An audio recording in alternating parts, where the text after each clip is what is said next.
साथ साथ ये पुराई जंगों को सपोर्ट करने वाले कौन थे और इनको चादर चरदीवारी किसने प्रोवाइड की, इनको छत किसने दिया, इनके हक में फित्वे किसने जारी किए।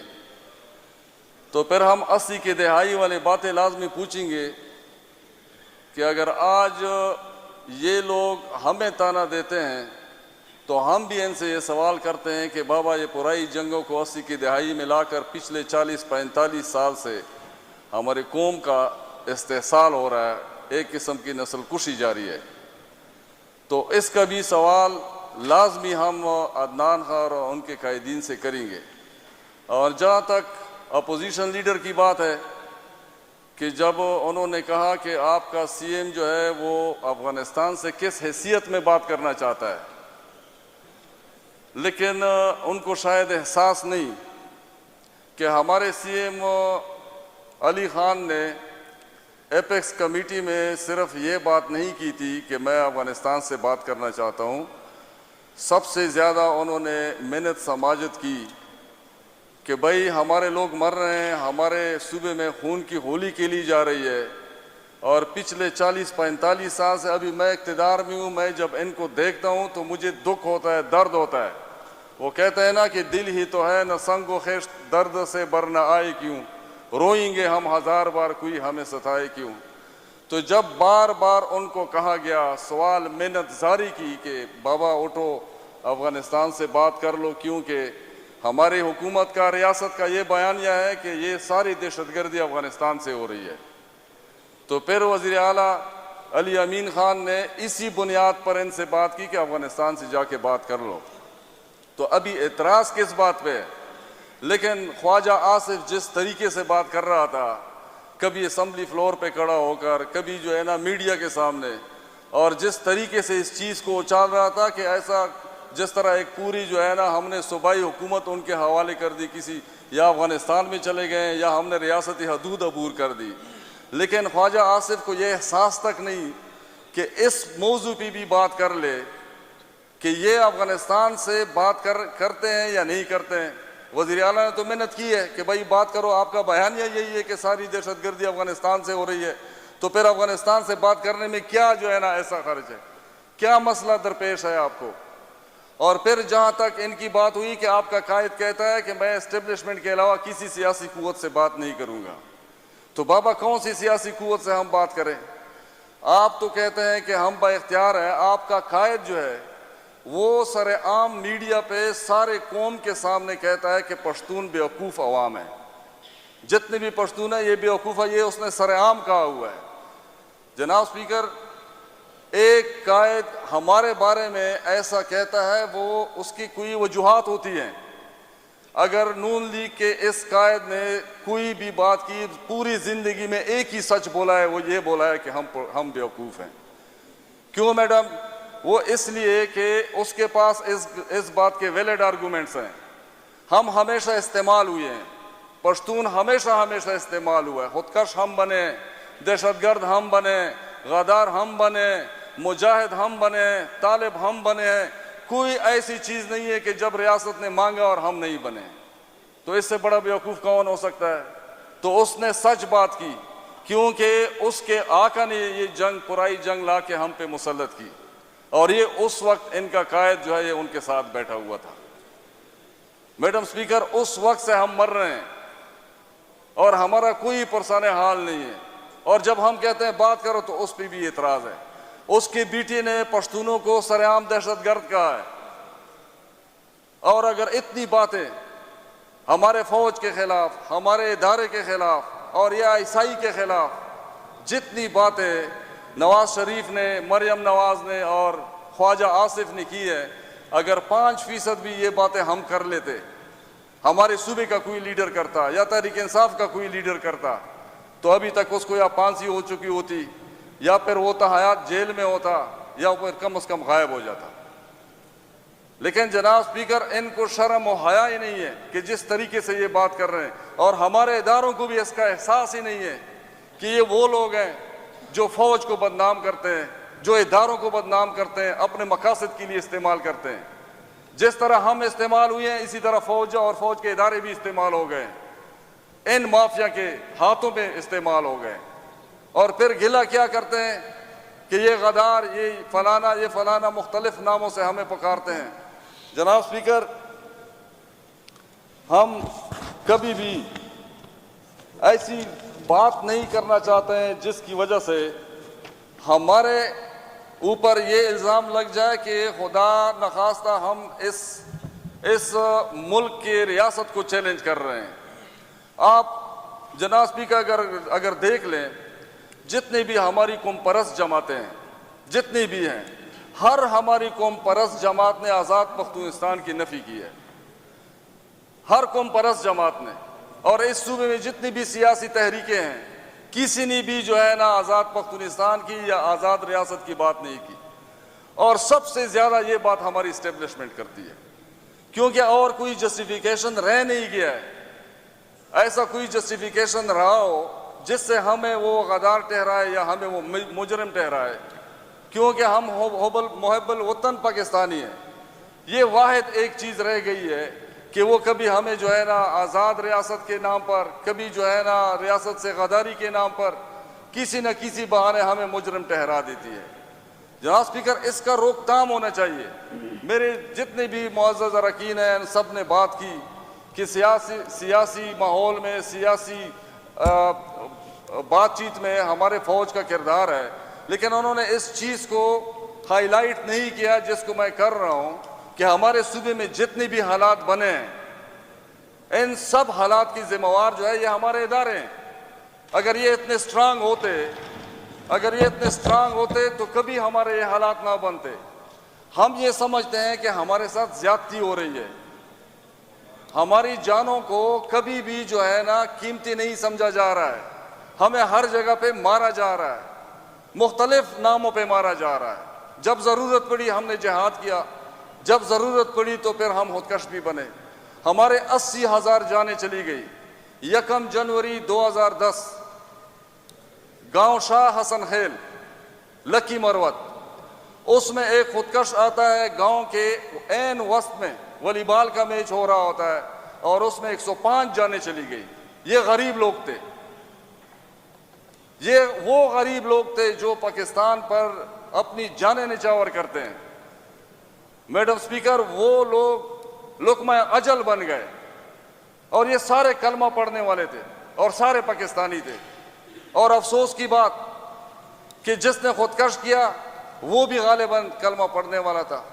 और इसी तरह फिर 16 दिसंबर 2014 को जो हुआ APS में, और इसी तरह बजवड़ में, और इसी तरह ये हर जगह पे वो कहते हैं ना कि चमन के दमकीदी बजवड़ पवीनु सुरदा, पवण के दमकीदी बनी गुल पवीनु सुरदा।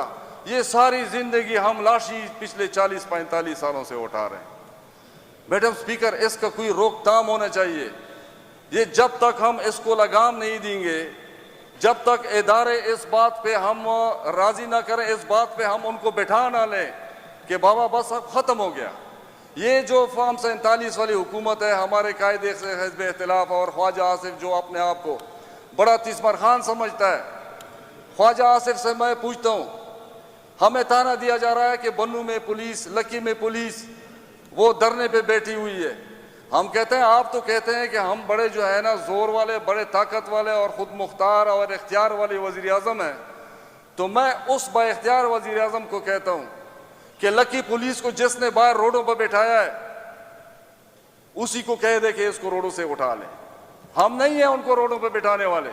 हम बन्नू पुलिस को भी हमने रोडों पे नहीं बिठाया है, जिसने बिठाया है वो उसको उठा ले अगर इसके पास इख्तियार है। हम तो कहते हैं कि बाबा तुम्हारे पास कोई इख्तियार ही नहीं है, फॉर्म 47 की जाली हुकूमत, और इसी तरह तुम चलते रहोगे और जब तक वो चाहे।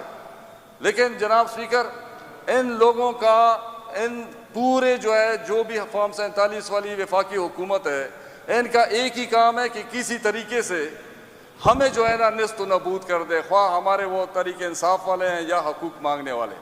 मैडम स्पीकर, यहाँ पर हक मांगना अपने आप को मुसीबत में डालने के मुतरादिफ है। अगर आप अपना हक मांगेंगे तो फिर आप इस्लामाबाद में भी महफूज नहीं हैं। और अगर आप अपना हक छोड़ दें इनके लिए और आप अपना हक नहीं मांगेंगे तो फिर आप वजीरिस्तान में भी महफूज हैं, बलूचिस्तान में भी महफूज हैं। मैडम स्पीकर, अगर आपने ज़िंदगी जीनी है तो फिर आपने इस्टेब्लिशमेंट की मर्जी का सियासी लिबास पहनना है। अगर आप इस्टेब्लिशमेंट की मर्जी का सियासी लिबास नहीं पहनेंगे तो आप इस्लामाबाद और रावलपिंडी लाहौर में भी महफूज नहीं है, आप जो है ना फिर वजीरिस्तान में भी महफूज नहीं है। तो ये सारा सिस्टम जो चल रहा है, ये सारा सिस्टम हाईजैक्ड है मैडम। अब इस सिस्टम को हमने ठीक करना है। ये क्या बात हुई कि हमें कहा जा रहा है कि आप लोग फौज के खिलाफ क्यों? बाबा, हम फौज के खिलाफ नहीं बोल रहे हैं, ना हम इदारों के खिलाफ बोल रहे हैं, हम शख्सियत के खिलाफ बात कर रहे हैं। हम ये कह रहे हैं कि हम सबसे पहले सबसे ज्यादा पाकिस्तान तहरीक इंसाफ फौज को सपोर्ट करती है, हर फौजी को सपोर्ट करती है और हर उस फौजी को सपोर्ट करती है जो बॉर्डर पे अपनी जानें देते हैं, जो दहशतगर्दी के खिलाफ आला उस पे पहली फ्रंट लाइन पे लड़ रहे हैं। लेकिन हम हमेशा उस चीज की नफी करेंगे जो आईन में और जो कानून में लिखा है, उससे जो भी दाएं बाएं जाएगा हम ठीक ठाक आवाज भी उठाएंगे, नाम भी लेंगे और बताएंगे। यह हमारी जिम्मेदारी है, यह हमारी अखलाकी जिम्मेदारी है। इससे हमने कभी रुगर्दानी नहीं करनी। ये बहुत बड़ा जरगा जो हो रहा है यहाँ पे, ये जो असम्बली बैठी हुई है मैडम स्पीकर, ये इसलिए नहीं बैठी कि इधर हमने सिर्फ बैठना है और इधर इजलास करके फिर चले जाना है। हमने जो अपने कौम की तर्जुमानी करनी है, हमारे अवाम क्या सोच रहे हैं, हमारे अवाम हमसे ये मुतालबा कर रहे हैं कि हमारी तर्जुमानी की जाए। तर्जुमानी ये है कि हकीकी मानों में जमहूरियत की बहाली, और हमें ये ताने दिए जा रहे हैं। अच्छा हुआ कि मैडम सोबिया ने जो है ना अपने उसकी नफी कर दी, हालांकि ये बात नहीं हुई थी। ख्वाजा आसिफ की बातें रिकॉर्ड पे है, राना सनाउल्लाह की बातें रिकॉर्ड पे है, सब पंजाब की लीडरशिप की बातें रिकॉर्ड पे है कि उन्होंने कहा था कि तुम अटक पर आके दिखाओ तो हम तुम्हें मान लेंगे। ये क्या बात हुई भाई? हम पाकिस्तानी शहरी हैं, मैं अटक पार जाऊं या इधर आ जाऊं या लाहौर जाऊं या सियालकोट जाऊं, जिधर भी जाऊं मैं जाऊंगा। मैंने जिधर भी सियासी कुव्वत दिखानी है मैं जाऊंगा, दिखाऊंगा। और फिर एनओसी वाली तो बात ही नहीं हुई थी। लेकिन जनाब स्पीकर, ये इनका कसूर नहीं है, ये एक माइंड सेट बना हुआ है कि जब हम पश्तूनख्वा से जाते हैं तो फिर हमें हमेशा यही कहा जाता है, और हमें दूसरे इसलिए कहते हैं कि एक रियासत दो दस्तूर, ये वाली बात मजीद नहीं चलेगी कि हमें जो है ना पाकिस्तानी शहरी मनवाने के लिए हमें सर्टिफिकेट लेना होता है कि हम पाकिस्तान के वफादार हैं। लेकिन ऐसी वफादारी कब साबित होगी? मर मर के हम जो है ना अपनी वफादारी अभी तक साबित नहीं कर सके।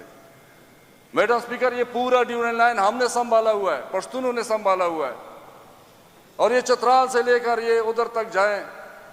अगर हम हक की बात करें तो हमारे ऊपर सजाएं कौन सी मुसल्लत करते हैं? हमारे सारे तजारती रास्ते बंद, हमारा जो है ना तुरहम बंद, गुलाम खान बंद, हमारा अंगूर अड्डा बंद, चमन बंद, नवे पास बंद, हमें कोई तजारत करने भी नहीं देता। लेकिन वो हिंदुस्तान जो हमारे पीछे अज़ल से लगा हुआ है, जो हमें जीने नहीं देता, हमारी सलीमियत और हमारी जो है ना रियासत को मानता ही नहीं है, उनके साथ जो है ना वो रास्ता खुला हुआ है।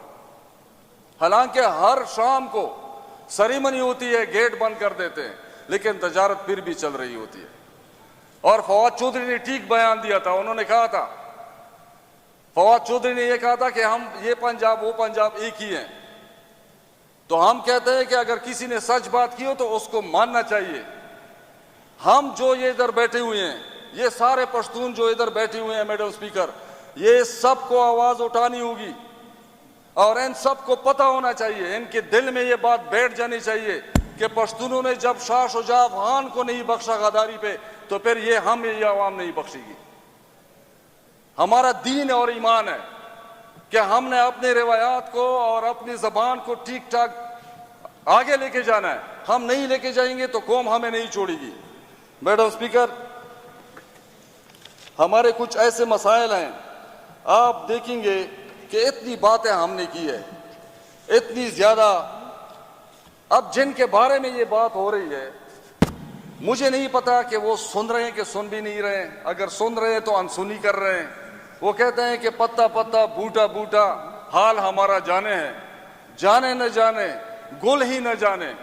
बाग तो सारा जाने हैं, पूरी दुनिया को पता है कि क्या हो रहा है पाकिस्तान में, और ये किसकी हकीमियत चल रही है, किसका कानून चल रहा है, किसका डंडा चल रहा है। ये बीच में नून लीग वाले, ये वैसी, मैं निसार बास खान अभी बैठा नहीं है, अच्छा नहीं लगता, लेकिन मैं उसको याद दिलाऊं कि पिछले दिनों उन्होंने तकरीर की और हमें कहा कि एक किस्म का उसने हम पे तंज किया और कह रहा था कि बाबा हमने तो अमेंडमेंट जो हो रही है उसमें साथ नहीं दिया है। अहमद कुंडी साहब इधर बैठे हुए हैं, मैं सिर्फ उनको याद दिलाऊं कि निसार बास खान आप हमारी जान हैं, हमारे जिगर हैं, लेकिन हकीकत बदल नहीं सकती।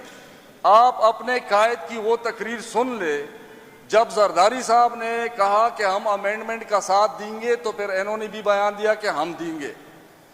जब पीपल्स पार्टी ने रिवर्स लगाया तो फिर इन्होंने भी रिवर्स लगाया। हमें ये ना बताएं कि आप अपने इख्तियार में, आप अपने इख्तियार में नहीं हैं। आप जब इख्तियार में होंगे तो हमें पता चल जाएगा, पूरी दुनिया को पता चल जाएगा कि इख्तियार में कौन है कौन नहीं है। मैडम स्पीकर, जो हमारा मेन मसला था, अभी आप यकीन करें कि हमारे करक में जो आईन के मुताबिक 5 किलोमीटर रेडियस में आपने गैस प्रोवाइड करनी होती है जितनी भी इनहेबिटेंट्स होते हैं, और उधर आज तक जो है ना कोई 15-20 साल हो गए हैं कि उन्होंने गैस प्रोवाइड, 6 दिन से उधर धरना जारी है। और हमने वफाकी हुकूमत से बारहा इसके बारे में बात की, लेकिन मजाल है कि ना इनका कोई बंदा आता है, ना इनका कोई नुमाइंदा आता है, ना इनका कोई जो है ना वाली वारिस है, ना कोई पूछने वाला है। जब हम बात करते हैं तो कहते हैं ये तो पाकिस्तान तहरीक इंसाफ की हुकूमत है। भाई है हमारी हुकूमत, लेकिन हमारी हुकूमत सूबाई है, उधर तो वफाकी हुकूमत का वो रेट चलता है। तो मैडम ये हमारा हाल है, हमसे कोई पूछता तक नहीं है। ऐसा ना हो कि हमारे हालात इस नहज पे चले जाएं कि फिर हमें कंट्रोल करने वाला कोई नहीं होगा। ये हम धमकी नहीं दे रहे हैं, ये हम आवाम का मिजाज बता रहे हैं कि आवाम ने ऐसे उठना है फिर कि इनको संभालने वाला कोई नहीं होगा। हमें हमेशा जो है ना मैडम, जितने भी पश्तूनख्वा के आवाम है, अपने इखलास ने मारा है। हमारा इखलास है इस मुल्क के साथ, हम रियासत के लिए जान निछावर करने वाले, लेकिन ऐसे लग रहा है कि हालात इस नहज पे पहुंच जाएंगे कि हम जो है ना आग की तरह ऐसे जो है ना जल जाएंगे कि फिर हम न रियासत के काम आएंगे न रियासत हमारे काम आएगी। क्योंकि इस नहज पे लाने वाले हमें कौन है कि हमें अपने हकूक से जो है ना वो करने। अब जब मैडम स्पीकर एक दारुल खिलाफे से एक ताहिर दावड़ की लाश जाती है आगे मिरली में, और फिर कुछ अरसे के बाद जो है एक और लाश गिलमन वजीर की जाती है उसी इलाके में, लोग क्या सोचेंगे हमारे बारे में, रियासत के बारे में वो लोग क्या सोचेंगे? तो फिर तो वो ये शेर लाजमी पढ़ेंगे, द पश्तनों पर कत्लेआम खामोश मलक वो मला, द पश्तनों पर कत्लेआम खामोश मलक वो मला, द तासु दुमरा गिलमन यमा चहद न लरी। मैडम स्पीकर, फिर लोग बद्दुआएं देंगे। कैसी बद्दुआएं देंगे? उन लोगों के आशार पढ़ेंगे जो उन लोगों की लाशें हमने उधर भिजवाई है। हमें माफ करने वाला कोई नहीं होगा, और ऐसी बद्दुआएं लगती हैं। द चापाकोर के चचागार भी द यतीम द जड़ा, द चापाकोर के चचागार भी द यतीम द जड़ा, द कुम कम नस्ल बपजड़ा बंदे अख्तर हो लगी। मैडम ये हकीकत है।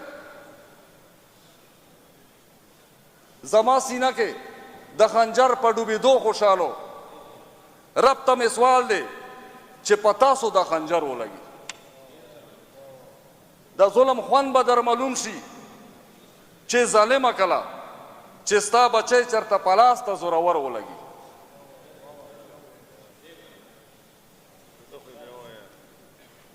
रब तम सवाल दे चे पता सो द खंजर हो लगी। द जुल्म ख्वान बदर मालूम शी चे जालिम कला, द जुल्म ख्वान बदर मालूम शी चे जालिम कला चेस्ता बचे चरता पलास द जोरावर हो लगी। मैडम स्पीकर, ये बातें लोगों के दिल में और ये आशार लोगों के दिल में तीर किए जा रहे हैं।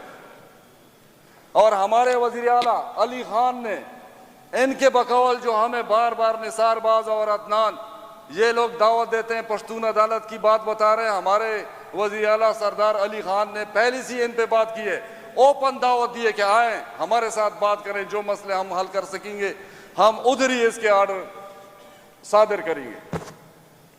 हमने कभी ऐसी बातों पे, कौम के हकूक पे, ये वज़ीर आला इसलिए नहीं बना कि इक़्तिदार पे बैठा रहे और तमाशा देखता रहे कि लोगों का कत्लेआम हो और ये खामोश बैठे रहें। क्यों? क्योंकि हमारे कायद का विजन है। हम सब ने जो है ना इसलिए इधर आए हुए हैं कि हम अपने मुल्क का, अपने कौम का सही मानों में एक तर्जुमानी भी करें और खिदमत भी करें आईन और कानून के दायरे के अंदर। जनाब स्पीकर, बहुत सारी बातें हैं, लेकिन आप लोग कहते हैं, आखिर में मैं एक शेर पढ़ता हूँ, उसी पे मैं एहतिताम करता हूँ। और इसको धमकी भी ना समझा जाए, इसको जो है ना दिल में बैठा लिया जाए कि हालात यहाँ पहुँचेंगे तो हमने करना किया है। तद पल जोर पल गुरूर सर तौर सवा, तद पल जोर और गुरूर द्वारा सर तौर सवा, कम दर पसर नकल द पख्तून बने।